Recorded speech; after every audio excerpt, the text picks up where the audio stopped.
warahmatullahi wabarakatuh. Kami dari kelompok 3 yang terdiri dari Dewi Apriani, Febrini Intansari, Sekar Arum, dan Anissa Amalia ingin mempresentasikan tentang sintesis protein. Saya sendiri dengan Sekar Arum. Mari kita mulai dengan apa itu dimaksud dengan sintesis protein. Secara singkat dapat didefinisikan sebagai proses penerjemahan informasi yang ada pada DNA yang mengkode asam-asam amino sehingga menjadi rantai peptida. Secara garis besarnya, sintesis protein adalah proses di mana sel membentuk protein yang terdiri dari transkripsi dan translasi. Pada gambar di samping yaitu sintesis protein yang menghubungkan fungsi DNA dengan penyusunan molekul tubuh yaitu protein. Berikut ini adalah tabel codon atau disebut juga dengan kode genetik. Kode genetik adalah deret nukleotida pada mRNA yang terdiri atas kombinasi 3 nukleotida berurutan yang menyandi suatu asam amino tertentu sehingga sering disebut sebagai kodon triplet. Komponen-komponen sintesis protein terdiri dari inti sel, ribosom, retikulum endoplasma kasar, asam amino, DNA, RNA, dan enzim. Yang pertama ada inti sel. Inti sel merupakan lokasi di mana sumber informasi genetik berada, yaitu DNA. Jadi, informasi akan diterjemahkan pada sintesis protein yang berasal dari inti sel. Jadi, ini ada gambar dari inti sel yang terdiri dari nukleus, kromosom, kromatin, pori-pori nukleus, dan membran inti. Yang kedua ada ribosom, yang merupakan tempat terjadinya proses sintesis protein. Jadi di sini ada gambar yang menunjukkan bahwa ribosom terdiri dari subunit besar dan subunit kecil. Yang ketiga ada retikulum endoplasma kasar, yang merupakan lokasi di mana ribosom melekat. Bagian-bagiannya terdiri dari retikulum endoplasma kasar, retikulum endoplasma halus, retikulum endoplasma sarkoplasmik, ribosom, sisternae, vesikular, dan tubular. Asam amino. Asam amino adalah monomer atau unit terkecil dari suatu peptida atau protein. Protein adalah polimer, gabungan dari banyak monomer. Asam amino disintetis dalam sel ribosom, dibentuk oleh asam nukleat yang terkandung dalam kromatin inti. DNA atau deoksiribonukleik acid merupakan tempat penyimpanan informasi genetik. DNA tersusun dari rangkaian nukleotida yang berupa gula deoksiribosa, gugus fosfat, dan basa nitrogen. Basa nitrogen DNA terdiri dari golongan pirimidin, yaitu timin, sitosin, serta golongan purin, yaitu adenin dan guanin. Sedangkan RNA atau ribonukleik acid merupakan penyimpanan dan penyalur informasi genetik. RNA tersusun dari rangkaian nukleotida yang berupa gula ribosa, gugus fosfat, dan basa nitrogen. Basa nitrogen RNA terdiri dari golongan pirimidin, urasil, sitosin, serta golongan purin yaitu adenin dan guanin. RNA terdiri dari 3 jenis yaitu mRNA, rRNA, dan tRNA. Fungsi dari mRNA merupakan RNA yang mengandung kodon atau kode genetik, hasil transkripsi basa nitrogen pada DNA kromosomal yang menjadi cetakan untuk menentukan urutan asam amino polipeptida. Fungsi dari rRNA merupakan RNA yang berfungsi sebagai komponen struktural penyusun ribosom. Fungsi dari tRNA merupakan RNA yang membawa asam amino ke ribosom.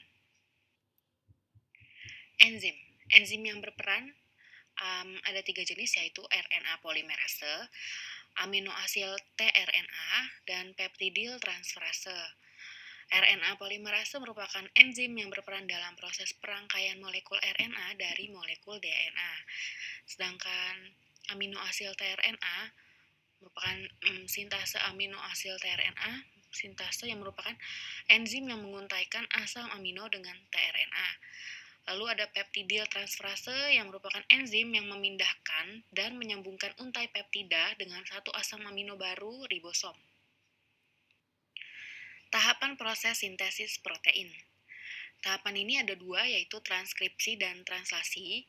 Transkripsi yaitu proses pembentukan salinan kode genetik pada DNA untuk menghasilkan suatu rantai RNA. Contohnya dalam penerjemahan atau pengkodean rantai DNA sense oleh rantai mRNA sesuai dengan pasangan basanya yang terdapat pada rantai mRNA. Sedangkan translasi adalah proses di mana informasi urutan triplet basa nitrogen pada mRNA dipakai untuk menentukan urutan-urutan asam amino pada suatu protein yang akan dibentuk. Contohnya sel menginterpretasikan suatu kode genetik menjadi protein yang sesuai. Proses transkripsi. Yang pertama, gen akan dikode menjadi mRNA. Di sini perlu peran promotor yang menandai awal ingin mengkode gen mRNA dalam satu gen. Promotor ini bernama RNA polimerase yang akan berikatan untuk memulai proses transkripsi. Ketika sudah berikatan, RNA polimerase akan membuka ikatan DNA, di mana DNA tersusun dari dua rantai, yaitu rantai antisense dan sense. Rantai antisense ini yang akan dibentuk menjadi cetakan untuk membentuk mRNA. Sedangkan rantai sense tidak dibentuk menjadi cetakan. Promotor akan membaca kode saat berjalan, dan proses ini disebut elongasi. Sedangkan promotor dan RNA polimerase berikatan disebut inisiasi. Lalu saat berjalan akan terbentuk pasangan-pasangan basa nitrogen, yaitu misalkan T dengan siapa, G dengan siapa, C dengan siapa. Lalu setelah terus berjalan, elongasi terbentuk gen mRNA sudah terbentuk, maka RNA polimerase akan pergi sehingga mRNA akan lepas dari rantai DNA dan masuk ke dalam peristiwa akhir yang disebut terminasi. Nanti DNA akan menyatu kembali, lalu mRNA akan mencari ribosom. Kemudian ada proses translasi. Yang pertama dimulai tahap dari siklus pembentukan FMET, leusin antikodon, mRNA, kodon yaitu interaksi dari tRNA 1 dan 2. Yang kedua, setelah itu tahap selanjutnya membentuk ikatan peptida yang pertama, seperti ikatan kodon, membentuk kodon CCG, GCU, AUC, dan seterusnya sampai UAG. Yang ketiga, lanjut membentuk tempat tRNA, yaitu situs P. Yang keempat, terjadi proses pertama pembentukan transkripsi, tRNA menjadi 2 bergeser ke situs P. Selanjutnya masuk ke tahap tRNA 3, yaitu ribosom. Kemudian, membentuk peptida yang kedua, yaitu seperti kodon GCU, AUC, dan seterusnya sampai UAC. Yang keenam, terjadi proses pembentukan ke tahap dialanin, yaitu pengalihan terjemahan tRNA, detik masuknya tRNA yang ke tahap 4. Kemudian, yang terakhir, membentuk ikatan peptida yang ketiga, yaitu mengulangi untuk menghentikan kodon dan terjadi stop kodon. Kemudian terjadi pemberhentian terakhir, yaitu stop kodon. Kemudian ada interaksi ribosom tRNA dan mRNA, interaksi kodon dan antikodon. Interaksi antara kodon dengan antikodon dan pasangan kodon dengan antikodon. Interaksi antara kodon dengan antikodon, ketepatan sintesis protein ditentukan oleh dua sistem. Yang pertama, sistem ketepatan muatan asam amino pada tRNA, kedua pasangan kodon dengan antikodon. Pasangan kodon dengan antikodon, yang pertama 61 dari 64 kodon mengkode 20 asam amino, sehingga diharapkan ada 61 tRNA yang berbeda.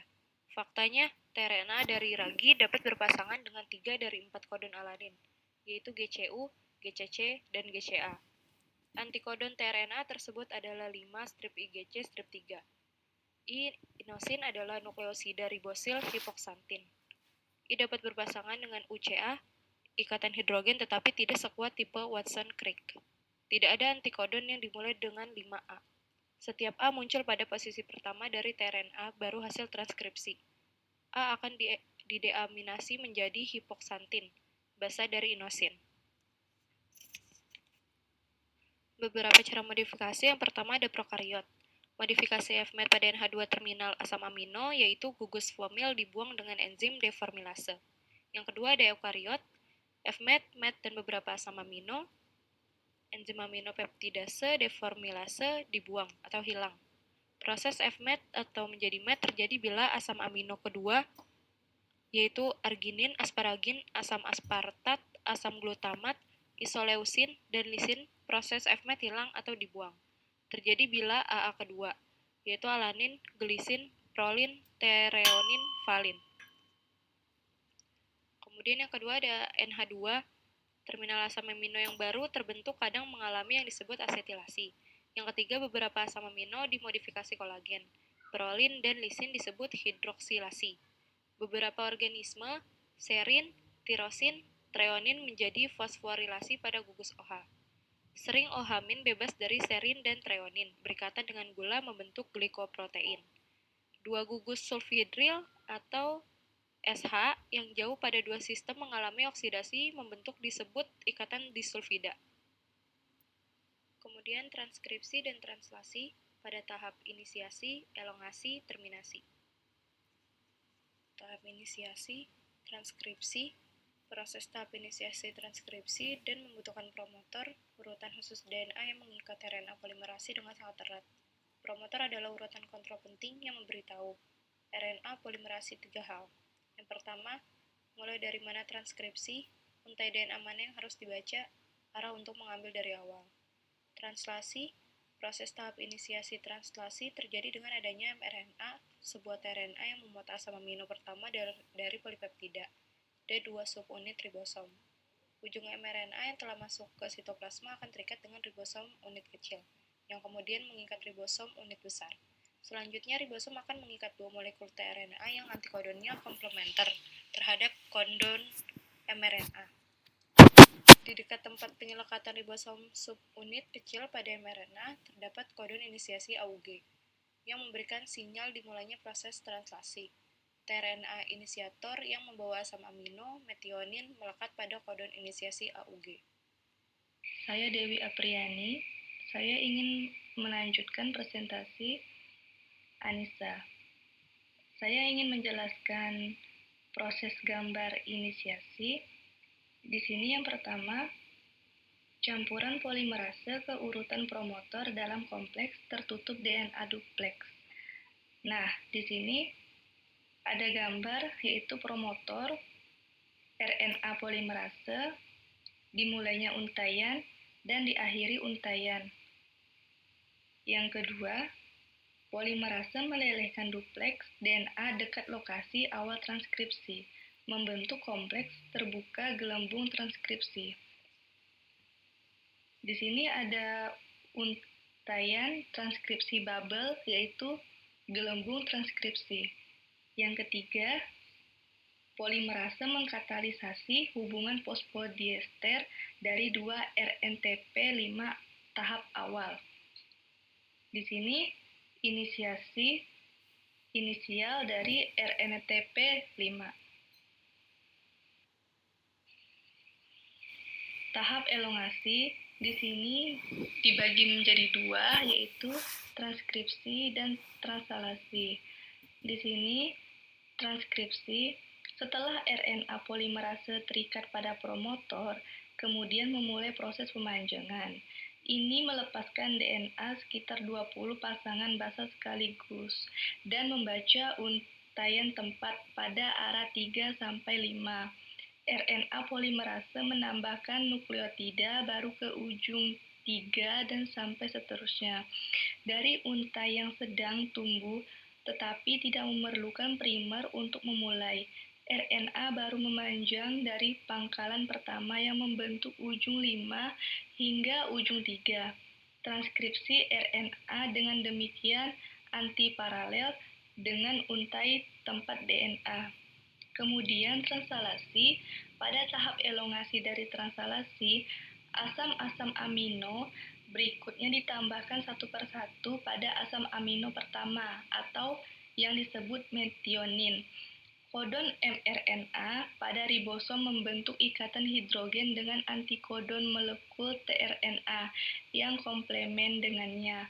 Molekul RNA dari subunit ribosom besar 60S berfungsi sebagai enzim, yaitu mengkatalis pembentuk ikatan peptida yang menyambungkan polipeptida yang memanjang dengan asam amino yang baru tiba. Enzim yang menghubungkan polipeptida dengan asam amino baru di ribosom ini dinamakan enzim peptidil transferase. Kemudian polipeptida memisahkan diri dari tRNA. tempat pelekatnya semula, dan asam amino pada ujung karboksilnya, berikatan dengan asam amino yang dibawa oleh tRNA yang baru masuk. Nah, di sini ada gambar tahap elongasi, yaitu polimerase memajukan untai cetakan 3 sampai 5 ke bawah duplex DNA dan menambahkan RNTP 5 ke RNA yang tumbuh. Di sini ada untaian 3 dan 5 menuju untaian 5 dan 3 atau sebaliknya. Tahap terminasi atau tahap terakhir di sini dibagi menjadi 2 tahap proses sintesis protein, yaitu transkripsi dan translasi. Proses transkripsi di sini sama seperti situs inisiasi menentukan awal transkripsi. Urutan basa tertentu dalam DNA menentukan penghentiannya. Mekanisme pengakhiran itu rumit dan lebih dari satu jenis. Untuk beberapa gen, transkripsi yang baru terbentuk hanya jauh dari cetakan DNA dan RNA polimerase. Bagi yang lain, protein pembantu menarik transkripsi. Kemudian translasi, tahap elongasi berkelanjut hingga ribosom, mencapai suatu urutan triplet basa nitrogen tertentu yang disebut terminasi ribosom atau codon stop. Maka polimerase asam amino akan terhenti sampai di situ. Triplet basa codon stop adalah UAA, UAG, atau UGA. Codon stop atau stop codon tidak mengkode suatu asam amino, melainkan bertindak sebagai sinyal untuk menghentikan translasi. Setelah proses translasi selesai, protein yang sudah disintesis itu bisa ditambahkan gugus karbohidrat atau dipecah menjadi polipeptida kecil atau yang lainnya. Hal ini disebut proses post-translasi atau tahap translasi akhir. Dengan demikian, satu gen bisa membentuk satu protein atau juga bisa membentuk beberapa protein, tergantung pada proses post-translasinya.